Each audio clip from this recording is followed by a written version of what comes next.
take the fourth quarterback in this draft. They didn't. Here comes the commish. With the fourth pick in the 2024 NFL Draft, the Arizona Cardinals select Marvin Harrison Jr., wide receiver, Ohio State. This has been a very good night for mock drafts so far. It has gone about it was projected. Think about all the receivers to come out of Ohio State. Well, Marvin is the only one who was a two-time All-American. In fact, he was unanimous, first team both times. Plus, he won the Biletnikoff Award last year, caught 144 balls the past two seasons, 28 touchdowns. By the way, he's outdone his dad now. Marvin Sr. went 19th in 1996.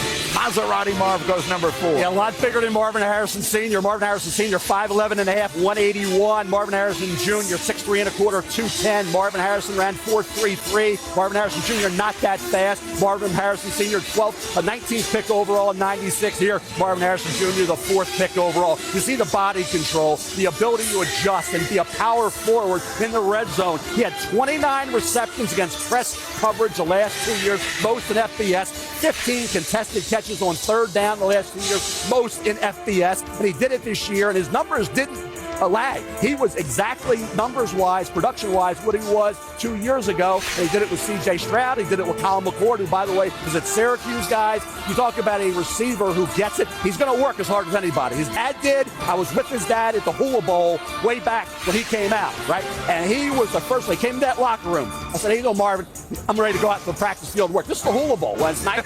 And the guys come there to have fun. He was there. Game face, business-like approach, work with Peyton Manning before, during, after to get that timing down. Marvin Harrison Jr. will be the exact same way with Kyler Murray. Well, no one knows that better than Booger. You played with his dad. Yeah, I played with his dad. And so what can you learn from father to son? I saw the traits of Senior every day at practice, the hard work. And so can you pass those traits on down to your son, how to play the position, how to be the receiver? It's really simple. One of the toughest catches. Go over the shoulder, make the catch, have the eye and the hand coordination to track the football. Marvin Sr. used to come out to practice and make this catch every single day at practice. He practiced it, getting the feet in, making sure the body control, making sure he got both feet in bounds, the eye, catching the football. Like father, like son. Doesn't matter the quarterback play. Put the ball up, I'll go get it. I'll be able to track the football over the shoulder, have really good body control, give myself enough room to the outside where the quarterback can complete the football, track it, get both feet in down. Think those conversations at the dinner table didn't rub off? All those conversations out on the playground? And then, that's not the only thing, Greeny. Understand this. When you play receiver, you have to be able to understand how to get the ball. It's not always going to be perfect. The body control, though, how to contort your body to make sure that you're giving your quarterback the proper angle and the proper target to throw the football. C.J. Stroud, look at that. I'm going to make sure you got enough room, but then the ability to contort my body, catch the football, get both feet in bounds. The conversations that we saw from Senior, that I saw every day at practice, he passed down to Junior, they're getting a really good receiver. And just think about the body type you're getting it in. Yeah. A guy who's he's pushing 6'4", 212 plus, 215 plus. What do you do? I mean, look, and he's not a guy who's just, resigned to the outside. He can play any position. Unbelievable weapon. Subway Molly with Maserati Marv. Thank you. Marvin, one of the most talented wide receiver classes in NFL draft history, and your name was called first. How much pride do you feel in this moment?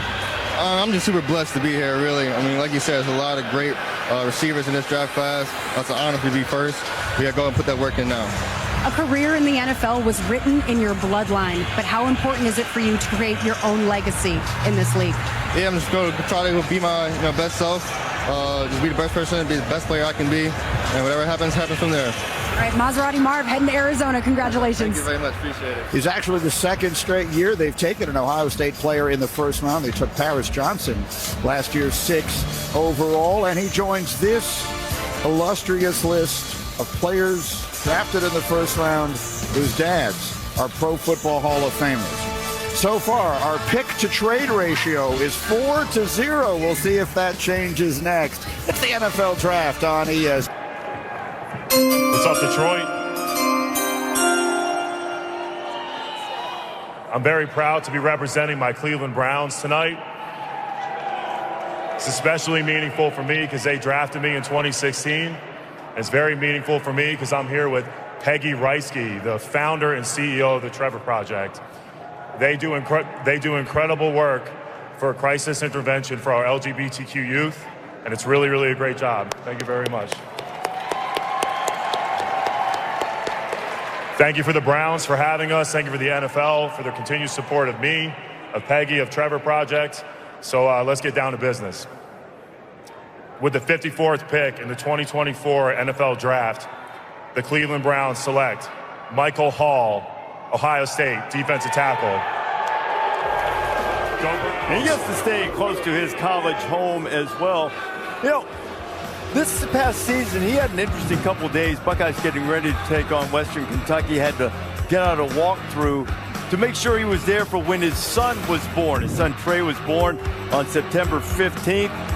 Should have given him one of those little Buckeye beanies like they do in a lot of the hospitals there in Columbus. Grabbed a few hours sleep and still got in the game against Western Kentucky. Yeah, and I think he was just scratching the surface in Columbus, so the player he can be. He has everything you're looking for in an interior. Now, he's not big.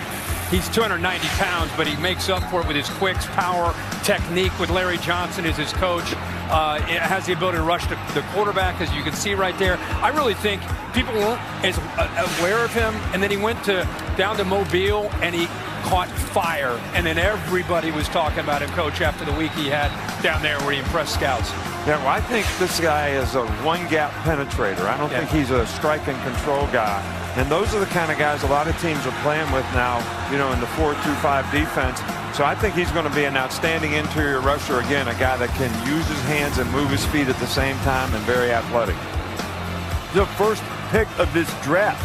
That's it. Yeah. For the Browns, coming at number 54, and they take Michael Hall Jr. The Miami Dolphins will make the next selection, is the 23rd pick of this second round, 55th overall. How are we doing? Make some noise! Come on! This is football! Come on! The Philadelphia Eagles have traded the 123rd pick to the Houston Texans.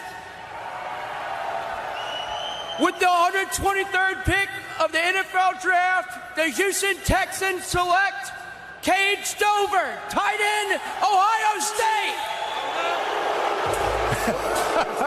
Farmer Gronk, as they call him at Ohio State, getting a Michigan-type reception. Think C.J. Stroud might be happy about this, too. He knows him a little bit. Yeah, they've connected. I love it. Cade Stover, I love the Farmer Gronk reference, because if you talk to anyone at Ohio State, that's the first thing they mention. An excellent worker. And again, you mentioned the familiarity with C.J. Stroud's going to be huge. I thought they could have got him the ball more this past year when they had the quarterback change to make it easy on Kyle McCord. They didn't. But he can move all throughout the offense. 0 drops in 2023. Now, is he a great run blocker? No, but he's great at reading the quarterback, at option routes, and making himself a target for a quarterback that's maybe struggling and scrambling on the move. 25 starts at Ohio State, the 2023 Big Ten tight end of the year. This guy, I talked to him at his pro day. So what are you going to do after football? He's like, I just want to go home and grow some crops, man. All he wants to do is play football and farm. So he's going to scope out some farmland in the Houston suburbs, I'm sure. 5th tight end taken in this round. You combine him with Dalton Schultz down there in Houston, Stephon Diggs. They have got some absolute weapons now for Bobby Slowick to work with. Look out for the Houston Texans in 2024. Had to look out for him in 2023. That's true, too. They're building something there. Right. Veteran guys played a lot of college football. Destiny has. Raiders just took a great Buckeye, Tommy Eichenberg. He was Big Ten linebacker of the year. Did have an injury late in the season, but, I mean, he just goes and tackles dudes. He's got some fast eyes, does Tommy Eichenberg. Not an elite athlete, but those eyes certainly help make up for it. You mentioned, Reese, the accolades during his college career. And by the way, he is the younger brother of Liam Eichenberg, an offensive lineman and a former second-round pick. And they play this year. Yep. They might meet. There we go. Yep. St. Ignatius High School grad out of Cleveland. I think this guy's just tough, dependable, knows where he's supposed to be.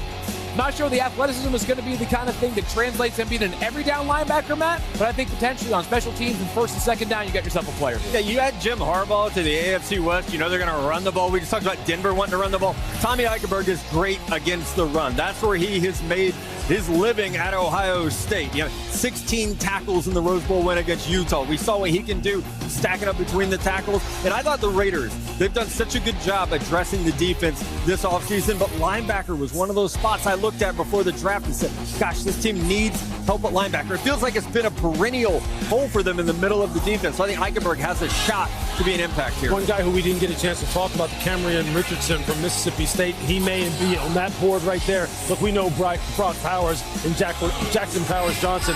The world is going to find out about Richardson, about just how long, fast, and twitchy he is. He is the ideal prototype Raider, so to speak, in terms of the way he plays. He may be the one that has everyone going, how did they get him in the fourth? Eichenberg, recent pick to the Raiders. Bengals are the ones we are waiting the selection about midway through the 5th round. They're on a Saturday afternoon in Detroit. Boy, they turned out